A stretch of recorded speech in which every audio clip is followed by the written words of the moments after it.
Hi everyone, I hope you're doing well. Today part 2 of my Deep Techno 3 template explanation. Last week we talked about sound design, composition of each element, and this week we're gonna focus more on the arrangement, variation, automation, mixing and mastering. So basically this template I've been creating from scratch, from zero during my live stream session on my Audio React YouTube channel. So you can go and check there, we put it in the description. You can see all of the session. I go live every 2 Sundays for 2 hours and create track from scratch. And yeah, let's have a listen to the track and we go straight into it.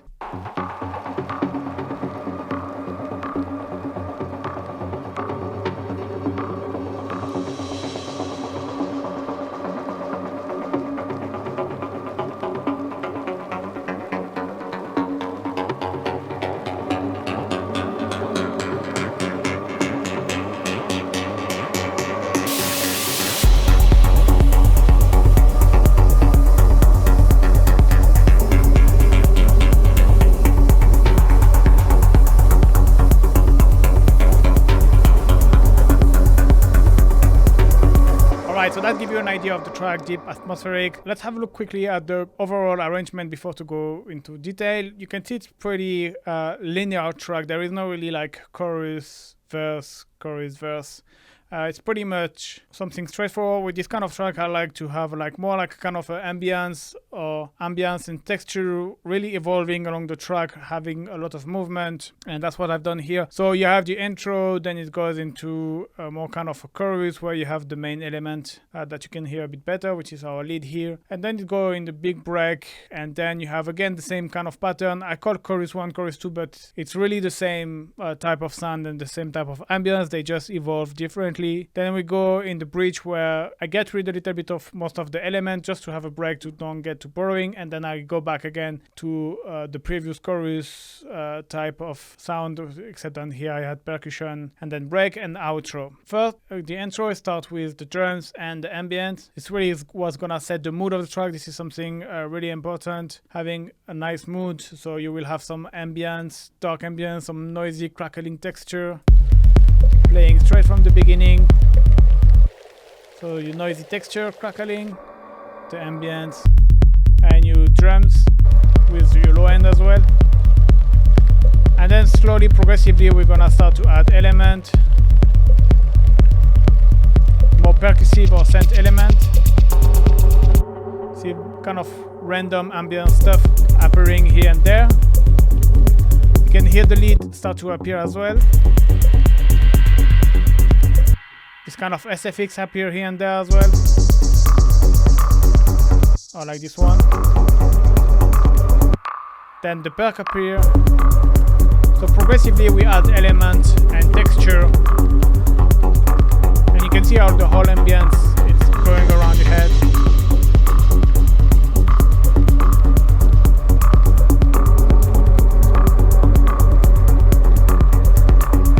Obviously, as it's a deep hypnotic track, you need to have this moment as well. It's not always like changement every 8 bar, and you have this long period of time where there is not really like new element, but all of the elements are evolving and there is variation, so it doesn't get too boring. So here's what's happening here on this 16 bar. You don't have much happening, and then you will go into the chorus one where I will add some ride and percussion.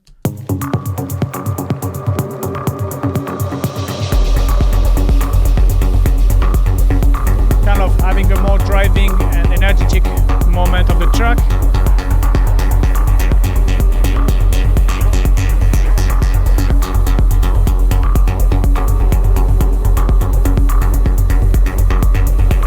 Here again, this for 16 bar, then I introduce a bit more ambience with SFX. Obviously, the lead is evolving the whole track. It's always changing with the filter, and yeah. Then we go into the main break, where I get rid of the drums slowly.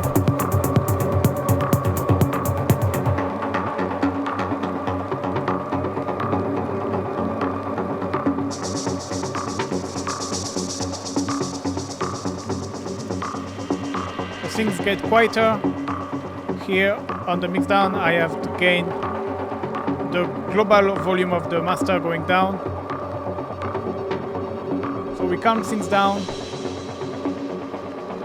and then we're gonna bring them up back here with the filter opening on the lead.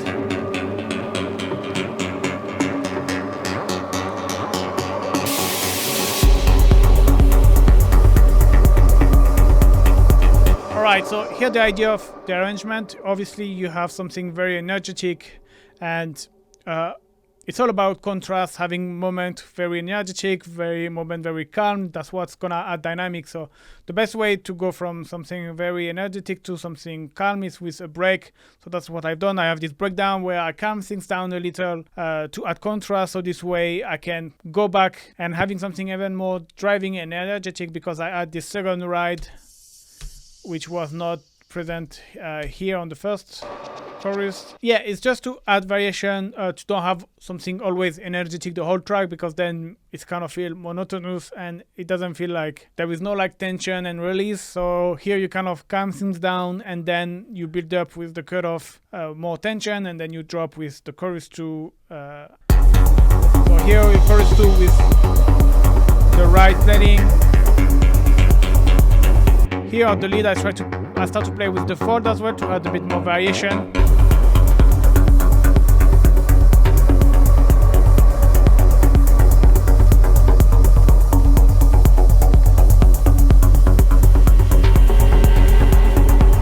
So that goes for 16 bar, and again I wanted something a bit more quieter, again contrast, dynamic, and I created kind of what I call bridge, but it's a moment where things calm down a little. So for example the filter of the main lead is gonna be down, putting the lead a little bit more in the background, and then having something a bit more atmospheric for 16 bars. So it goes like this.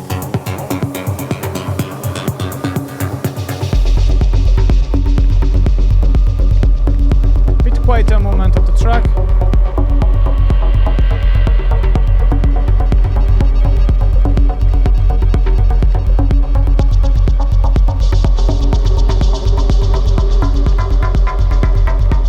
Then we go back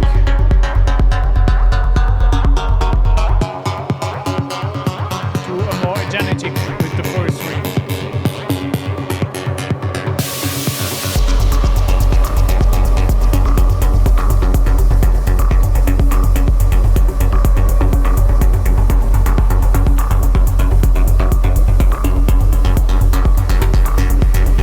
And then it goes into the final break, so this is just to get rid of the main lead and starting to get rid of element to finally jump into the outro.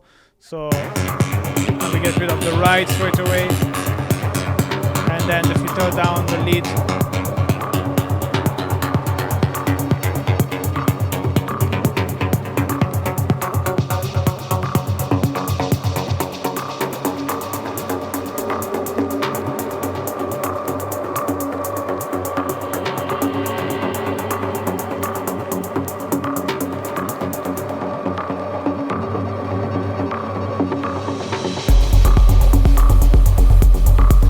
The outro, it's a classic outro where I will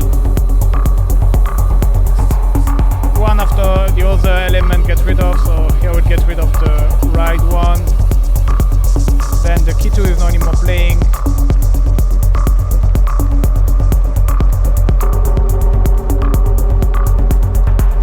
So as you can see, you can say like it's always the same thing along the track, which is kind of true, but it's always also kind of the point of the track, this hypnotic. One thing though I like to do, and I try to do all the time, is even though you see chorus 1, 2 and 3 is the same sound, you can see like for example with the drum and the perk, it's never really the same happening. You can see here on the first part of chorus 1 you have all of the drum, but you don't have ride 2 and you don't have synth 1. Then here I add synth 1, but then after here you will have everything, but you don't have perk 2 anymore. Then you have just the drum, and here on the end you have finally everything all together. So you don't have 2 times the same chorus. I hope you get what I mean. You always like a little variation. Obviously you have to keep in mind that this track rely a lot in variation and automation, which lead me to my next point of this template explanation, which is automation and variation. So it's a pretty steady and straightforward track, but there is automation a lot. So for example, here you can see the filter, which is always evolving, always different.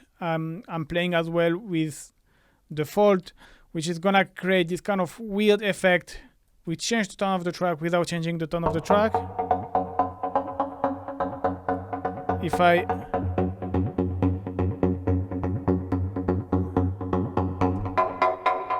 it adds variation, and you can see I don't do it in the first part of the track and I only do in the second part of the track just to have something different. I play with the feedback as well during the break, which adds a bit of weird,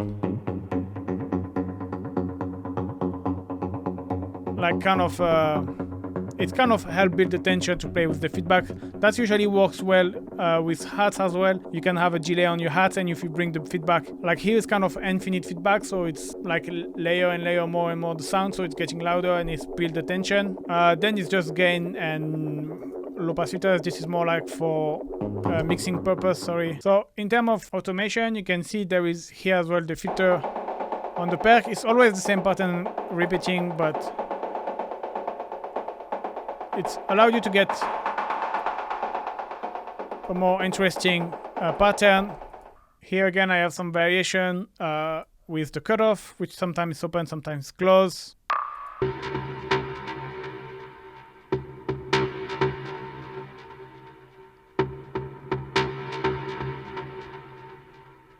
So which get this jumping effect. I'll talk about this last week. So this is very important to always have something evolving, changing along the track. Then here, in terms of automation, I've done something with the ambience. So I have some variation on the ambience that make it evolve along the track. I have as well this automation of the gain, which sometimes allow me to put the ambience more in the front, sometimes more in the back, because basically I send, see, like up. It's getting more in the front and then more in the back. You see how it's going now in the back? Stay quieter. And I will play like this.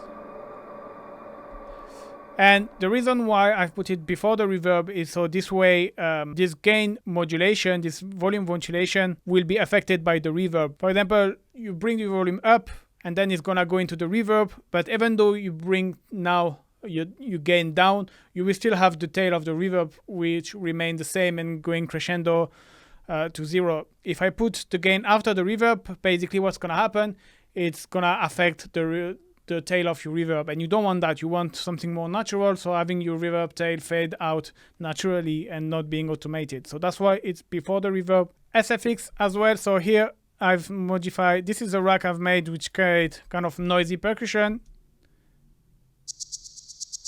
And here I play with the noise tone and the noise pitch, which is gonna change the tone and the pitch of your noise basically. And you can see it's for each one.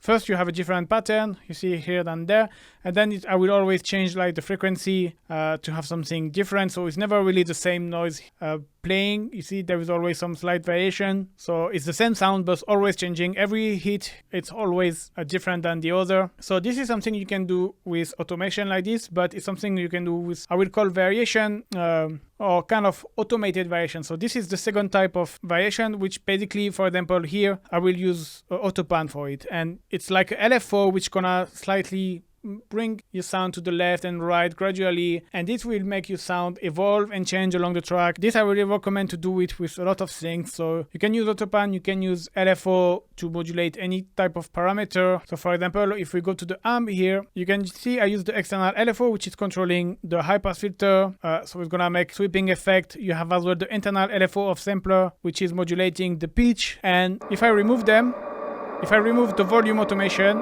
and the other one, you have something very steady, but then volume automation,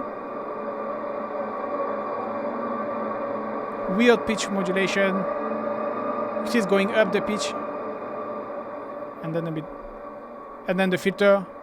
And one thing I like to do with LFO when you work with LFO is having different rate for each element, which means like for example here it's like the rate is 4, so it's 4 bar. Here it's like it's not even in bar, it's like 4 hertz. So LFO have different lengths, which means that they will never be synchronized kind of, and there will always shift, and your sound will always shift and never really be the same because your filter will move at a different speed, for example, than your pitch. So, which means it's always gonna create something different. And I've done that a lot here on the Perk 2. The rate of your flanger, it's 8 bar, and for example, I have the autopan, which is the rate, it's at 10 hertz. So one is the rate is the the speed of the flangery effect. The other one is the speed of the rotation around your head of the pan. And because they have different speed, they kind of always shift one to another, which creates this never the same effect type of sound. On top of that, here I also have the LFO one, which is modulating the fourth, so it's gonna change the tone, which is at the rate of 2. But here is the multiple, same multiple than the flanger, but still a different rate. Another great way to add always changement is to use a bit of randomness. So here, for example, on the auto pan, the sound is gonna go on the left and the right a little bit randomly. And because as well I'm modulating the cutoff in the same time, obviously you will always have like your filter at a different position and as well at a different position on your stereo. So here I've used random on the pan as well for the send to. Here, like I said, I use an external LFO as well to modulate the filter envelope amount. So sometimes you will have something plucky, sometimes you will have something a bit softer. Here was plucky, but then sometimes the attack will be softer. You see, like here it was softer. Again, the rate is at 1 Hz. Here the rate is at 0.15 Hz, so nothing is really synchronized, everything is kind of shifting, so this way it's never really the same 8-bar loop or 16-bar loop, which is repeating exactly the same sound at the same level, at the same position, with the filter at the same position. It's always shift somehow, and that's what's gonna make your track like kind of interesting, that you can listen it for 6 minutes and you feel like it always had evolved for 6 minutes, even though it was the same element. Alright, so we cover pretty much everything about the arrangement, and yeah, let's talk about mixing. So if you're familiar with my video, you pretty much know what I'm gonna say. I usually mix as I produce, and I always tend to believe that every time I would try to add a new element to my track, I always try to make it already fit perfectly the rest of the mix. So I usually EQ as I go. I usually mainly use just EQ, saturation, delay and reverb. You can see here I have EQ, delay and reverb. There is no really secret when it comes to EQing. I always try to get rid of certain frequency I don't need, boost the one I feel like need to be boosted. So obviously there is no rule, each element, it really depends what you want to boost. For example, for the ride I want something very noisy in the high, so I will cut and boost around here. For example, for the ambience I don't really need the low and too much high, so I want something more like in the mid high, so I will filter and boost that way. But keep in mind that you don't always need to EQ everything. For example, the lead doesn't have, it have this EQ, but it's just like for mixing, it's like to fade in, fade out the sound. It doesn't have any surgical EQ. Sometimes I will use saturator in hard curve or analog clip just to add a bit of extra harmonics. I will always use delay and reverb. Delay most of the time is for rhythmical purpose. It's not really like I want to do something put into space. It's more like giving rhythm to a simple pattern. Especially you can filter your delay so it even give nice character, nice color to your sound. One tip I can give you with the reverb is trying to be careful with the dry rate amount. Don't put too much, because the more you put reverb, the more it's gonna mess up your mix. Same with the GK. If you have a long GK, it's a long tail, so it's gonna overlap other element. One thing you can do with the EQ you have is like EQing the tail of your reverb. So for example, here I get rid of the high. Usually it's around here, it will generate a lot of high frequency, which are not really necessary most of the time. So I will cut them. Same with the lower one, and that's gonna clean up your reverb. And same basically with the delay. I will always try to have not too much dry wet, like rarely I go above 30%, and sometimes filter it as well. It can sometimes help if you feel your sound is messy and you have this stereo ping pong delay. Sometimes if you filter a little bit your delay, it can kind of save you space and kind of declutter your sound. Obviously always make the decision in the context of the mix and see if it doesn't affect too much. But yeah, then I have some sidechain. It's a sidechain compression. It's classic sidechain compression to kind of having this pumping effect, let the kick a little bit cut through the mix. All right, now let's jump into the mastering. So this is what I will call the homemade mastering. I call it homemade mastering because I think mastering need to be always done by a professional, which got the right room especially for that. But it's always good to know a little bit about how it works. And for example, if you finish a track and you want to try it on the club or in your car or wherever, and you want to have more or less the same level than other tracks to see how it competes, having a bit of mastering knowledge can help. So here what I will do, I always have kind of the same chain. I will have a utility to put the bass in mono, everything under 120 Hz, because obviously you want your bass in mono, the sub bass are already in mono, and adding a bit of width for the stereo. This is very gentle.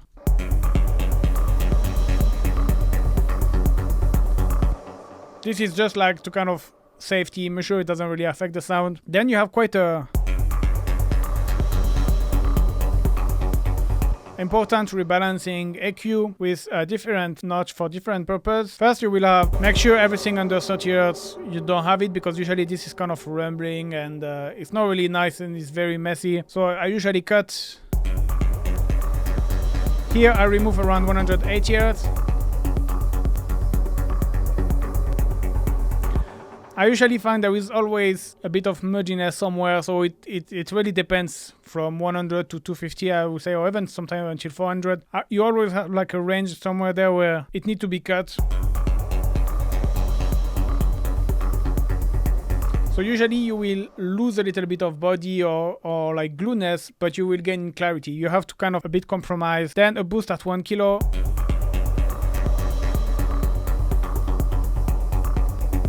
Just to accentuate, it's a slight high shelf. Boost at 3 kilo.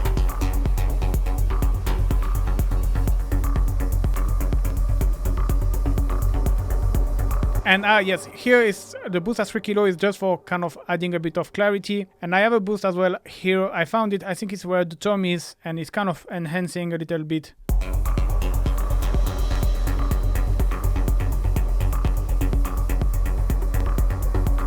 I feel it's enhancing the groove and the deepness of the track, having this little boost here. Obviously, all the time I boost like 2-3 dB, and then just a high cut at 16 kHz because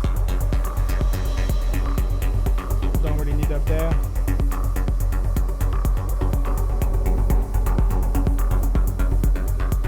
So yeah, always I use the EQ to kind of gain a bit of clarity, rebalance everything. Then I have compressor, glue compressor, which is gonna kind of tighten the mix all together, kind of makes things tight. So this can depend attack. I will probably go for something slow, 10 milliseconds, 30, even sometimes 3. It really depends the track. You need to see what's works the best.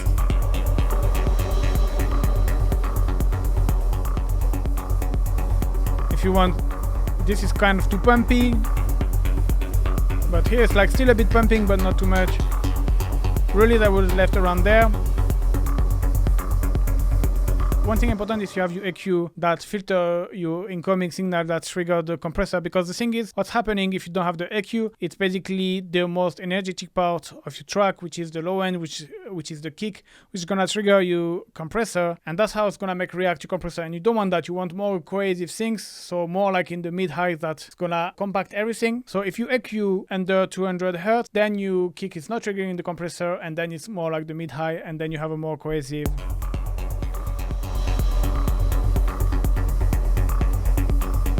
And then the threshold and makeup. I usually bring down the threshold until I have around 3 dB. It really depends what you want as well, but and compensate with the makeup gain. The cool thing with the glue compressor, you can even go crazier with the makeup gain if you activate the soft clip.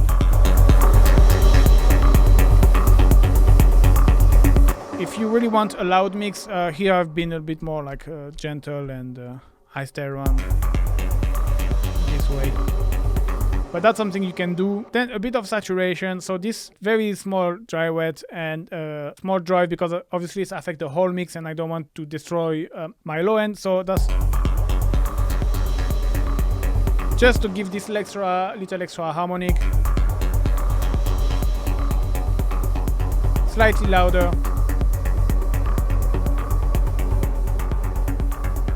This is the mid-side EQ, so in the middle I didn't change anything, but what I will usually do is I will boost the side, cut the low and boost the side, and this way it creates stereo a bit. It kind of enhances the stereo.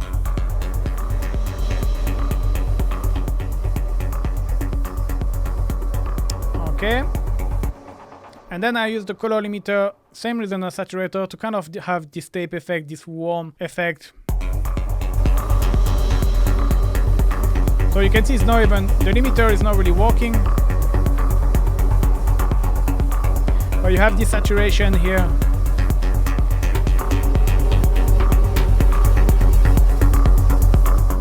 Again, you can crank it up a little bit more. I stay like more like kind of gentle.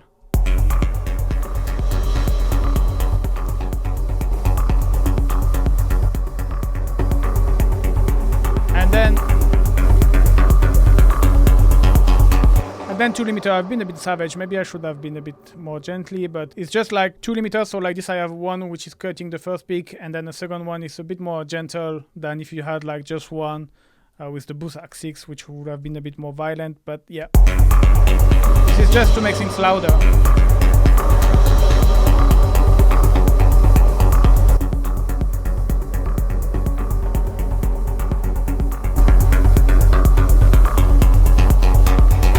And yeah, that's pretty much it about the track. Thank you very much for watching, guys. I hope you like this video. If you want to support me, you can grab the template, the link in the description. And see you next week for the next video, guys. Thank you. Bye-bye.